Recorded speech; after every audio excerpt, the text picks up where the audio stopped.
SFI സംസ്ഥാന secretary PM മാർഷോ മാധ്യമങ്ങളെ കാണുന്നുണ്ട്. തത്സമയ സംപ്രേഷണത്തിലേക്ക്.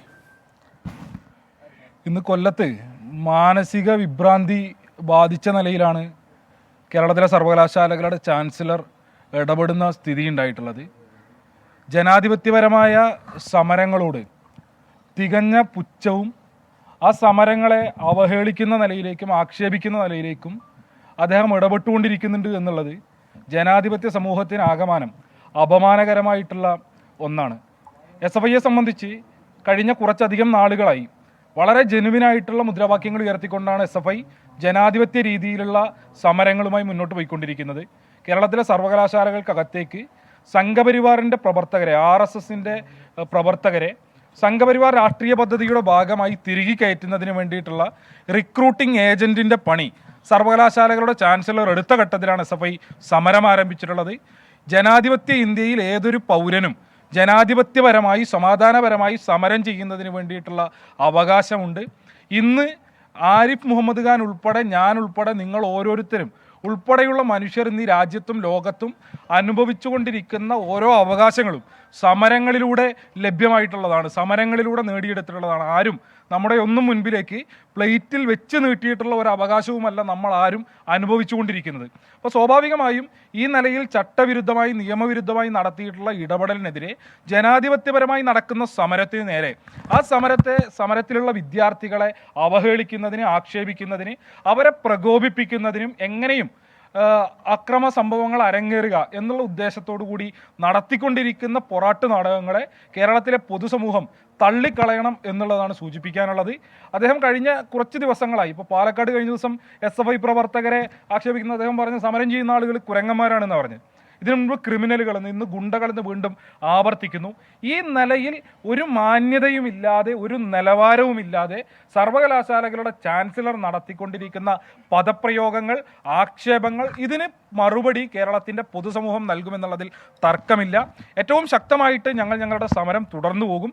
ഇന്നിപ്പോൾ സമരത്തിലുണ്ടായിരുന്ന വിദ്യാർത്ഥികൾക്ക് നേരെ 124 ഉൾപ്പെടെ ഗുരുതരമായിട്ടുള്ള വകുപ്പുകൾ ചുമത്തുന്ന നിലയുണ്ടായിട്ടുണ്ട്. ഈ നിലയിൽ അദ്ദേഹത്തിൻ്റെ അധികാരം ദുർവിനിയോഗം ചെയ്തുകൊണ്ട് പോലീസിനെ ഭീഷണിപ്പെടുത്തുകയാണ്. പോലീസിനെ ഭീഷണിപ്പെടുത്തി ഗുരുതരമായ വകുപ്പുകൾ, ഇപ്പോൾ 124 ചുമത്തേണ്ടുന്ന ഒരു ഒഫൻസും ഒരു തരത്തിലുള്ള കുറ്റകൃത്യവും അവിടെ നടന്നിട്ടില്ല എന്നുള്ളത് അവിടെ നടന്ന സമരത്തിൻ്റെ ദൃശ്യങ്ങൾ കാണുന്ന ആളുകൾക്ക് വ്യക്തമാകുന്ന ഒന്നാണ്. ഇന്നിപ്പോൾ സമരവുമായി ബന്ധപ്പെട്ട് സമാധാനപരമായി റോഡരികിൽ സമരം ചെയ്ത വിദ്യാർത്ഥികൾക്ക് നേരെ വാഹനം നിർത്തി എല്ലാ പ്രോട്ടോക്കോളുകളും ലംഘിച്ച് ആക്രോശിച്ച് തെറി വിളിച്ച് വിദ്യാർത്ഥികൾക്ക് നേരെ പാഞ്ഞെടുക്കുന്നതിന് വേണ്ടി ശ്രമിച്ചത് ചാൻസലറാണ്. ആ ഘട്ടത്തിലും വിദ്യാർത്ഥികൾ സംയമനം പാലിക്കുകയും സമാധാനപരമായി മുദ്രാവാക്യങ്ങൾ വിളിച്ച് തങ്ങളുടെ പ്രതിഷേധം അറിയിക്കുകയും ചെയ്യുന്ന നിലയാണ് ഉണ്ടായിട്ടുള്ളത്. എന്നാൽ തന്നെ ആക്രമിച്ചു എന്ന് കള്ളം പറയുന്നതിന് വേണ്ടി ചാൻസലർ, ഗവർണർ നുണ പറയാണ്. മാധ്യമങ്ങളുടെ മുൻപിൽ വന്ന് തൻ്റെ വാഹനം ആക്രമിച്ചു എന്ന് പറയുന്നു. ഒരു തരത്തിലും വാഹനത്തിൻ്റെ പരിസരത്തേക്ക് ഒരു വിദ്യാർത്ഥിയും പോയിട്ടില്ല. തന്നെ ആക്രമിക്കാൻ വേണ്ടി ശ്രമിക്കുന്നു എന്ന് പറയുന്നു, തന്നെ തടഞ്ഞു എന്ന് പറയുന്നു. ഈ നിലയിലൊന്നുമല്ലാതെ ഇതൊന്നും സംഭവിച്ചിട്ടില്ല എന്നുള്ളത് ദൃശ്യങ്ങളിലൂടെ വ്യക്തമാണ്. അങ്ങനെ സമാധാനപരമായി നടന്നുകൊണ്ടിരിക്കുന്ന സമരത്തെ, പ്രതിഷേധത്തെ ഈ നിലയിൽ അക്രമ സംഭവത്തിലേക്ക് തിരിക്കുന്നതിന് വേണ്ടി നടത്തിക്കൊണ്ടിരിക്കുന്ന ശ്രമം അദ്ദേഹം അവസാനിപ്പിക്കേണ്ടതായിട്ടുണ്ട്. SFIയെ സംബന്ധിച്ച് എന്തെല്ലാം പൊറാട്ട് നാടകങ്ങളുമായി ചാൻസലർ ഇറങ്ങിയാലും ഞങ്ങൾ സമരം കൂടുതൽ ശക്തമായി മുന്നോട്ട് കൊണ്ടുപോകും. അദ്ദേഹം ഇന്ന് പറഞ്ഞത് വാടകയ്ക്കെടുത്ത് അല്ലെങ്കിൽ ദിവസവേതനത്തിന് എടുത്ത ആളുകളാണ് സമരം ചെയ്യുന്നത് എന്നുള്ളതാണ്. SFIയെ സംബന്ധിച്ചും SFIയുടെ സമരചരിത്രത്തെ സംബന്ധിച്ചും ആരിഫ് മുഹമ്മദ് ഖാൻ അറിയില്ലെങ്കിൽ അദ്ദേഹത്തെ പഠിപ്പിക്കുന്നതിന് വേണ്ടിയിട്ടുള്ള ശേഷി കേരളത്തിലെ വിദ്യാർത്ഥി പ്രസ്ഥാനത്തിനുണ്ട്. 16 ലക്ഷത്തോളം അംഗങ്ങളുള്ള വിദ്യാർത്ഥി പ്രസ്ഥാനമാണ് കേരളത്തിലെ SFI. ഈ വിദ്യാർത്ഥി സമൂഹം ഒന്നടങ്കം അതിശക്തമായി തെരുവിലേക്ക് ഇറങ്ങിയാൽ അദ്ദേഹത്തിന് അനങ്ങാൻ വേണ്ടി കഴിയില്ല. ഇന്ത്യയുടെ, കേരളത്തിൻ്റെ സമരചരിത്രം അതാണ്. കേരളത്തിൽ ഇതിലും വലിയ തിട്ടൂരങ്ങളുമായി വന്ന SRCP ഉൾപ്പെടെയുള്ള ആളുകളെ മുട്ടുകുത്തിച്ചതിൻ്റെ സമരപാരമ്പര്യമാണ് കേരള സമൂഹത്തിനുള്ളത്.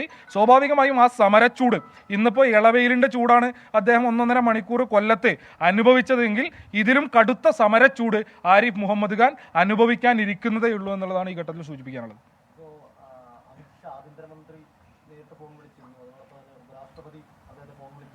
അതിനുമുമ്പേ ആഭ്യന്തര മന്ത്രാലയത്തിലേക്ക് ഒരു പരാതി എന്ന നിലയ്ക്ക് അദ്ദേഹം കാര്യങ്ങൾ ധരിപ്പിച്ചിട്ടുണ്ട്.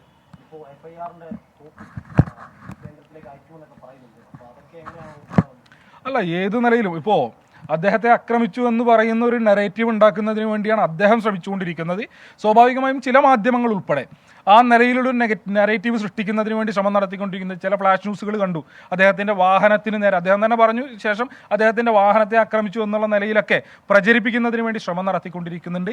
അപ്പോൾ അദ്ദേഹത്തിന് സാധ്യമായ എല്ലാ സാധ്യതകളും അദ്ദേഹം ഉപയോഗിച്ചു കൊള്ളുക എന്നുള്ളതാണ്. എന്തെല്ലാം ഉപയോഗിച്ചു കഴിഞ്ഞാലും ഈ രാജ്യത്ത് സമാധാനപരമായി പ്രതിഷേധിക്കുന്നതിന് വേണ്ടി, വിയോജിപ്പറിയിക്കുന്നതിന് വേണ്ടിയുള്ള ഓരോ പൗരൻ്റെയും സ്വാതന്ത്ര്യമുണ്ട്, അവകാശമുണ്ട്. ആ അവകാശത്തെ ഞങ്ങൾ വിനിയോഗിച്ചുകൊണ്ടേയിരിക്കും. ഇപ്പോൾ ഞങ്ങൾ ഈ സമരം ആരംഭിക്കുന്ന ഘട്ടത്തിൽ ഞങ്ങൾ വളരെ എളുപ്പത്തിൽ വന്ന് സമരം ചെയ്ത് പോകുക എന്നുള്ളൊരു കാഴ്ചപ്പാടോടുകൂടെ സമരത്തിൽ ഇറങ്ങിയിട്ടുള്ള ആളുകളല്ല. സ്വാഭാവികമായി ഗുരുതരമായ വകുപ്പുകൾ ചുമത്തപ്പെടുമെന്നുള്ള ബോധ്യമുണ്ട്, കേസുണ്ടാകും, ജയിലറയുണ്ടാകും എന്നൊക്കെ എന്നൊക്കെയുള്ള ബോധ്യത്തിൽ നിന്നുകൊണ്ട് തന്നെയാണ് ഞങ്ങൾ സമരം ആരംഭിച്ചിട്ടുള്ളത്. ഇപ്പോൾ കഴിഞ്ഞ ഒരു മാസക്കാലത്തോളം ഞങ്ങളുടെ 7 പ്രവർത്തകർ ഈ സമരത്തിൻ്റെ ഭാഗമായിട്ട് റിമാൻഡിലായിരുന്നു. അപ്പോൾ തുടർന്നും ഏതെല്ലാം നിലയ്ക്ക് ഇപ്പോൾ കേന്ദ്ര സേനയെ ഉൾപ്പെടെ രംഗത്തിറക്കിക്കൊണ്ട് ഈ സമരത്തെ അടിച്ചമർത്താൻ വേണ്ടി ശ്രമിച്ചാലും ഞങ്ങൾ സമരം പൂർവാധികം കരുത്തോടുകൂടെ മുന്നോട്ട് കൊണ്ടുപോകും. കാരണം ഇത് കേരളത്തിൻ്റെ ഉന്നത വിദ്യാഭ്യാസ രംഗം നിലനിൽക്കണം, അതിനുവേണ്ടിയുള്ള സമരമാണ്. ആ സമരത്തെ എങ്ങനെ അടിച്ചമർത്താൻ ശ്രമിച്ചു കഴിഞ്ഞാലും പൂർവാധികം കരുത്തോടുകൂടി കേരളത്തിലെ വിദ്യാർത്ഥി സമൂഹം ആ സമരത്തെ മുന്നോട്ട് കൊണ്ടുപോകും. ഗവർണർക്കെതിരെ അതിരൂക്ഷമായ വിമർശനം SFIയുടെ ഭാഗത്ത് നിന്ന് ഉണ്ടാകുന്നു.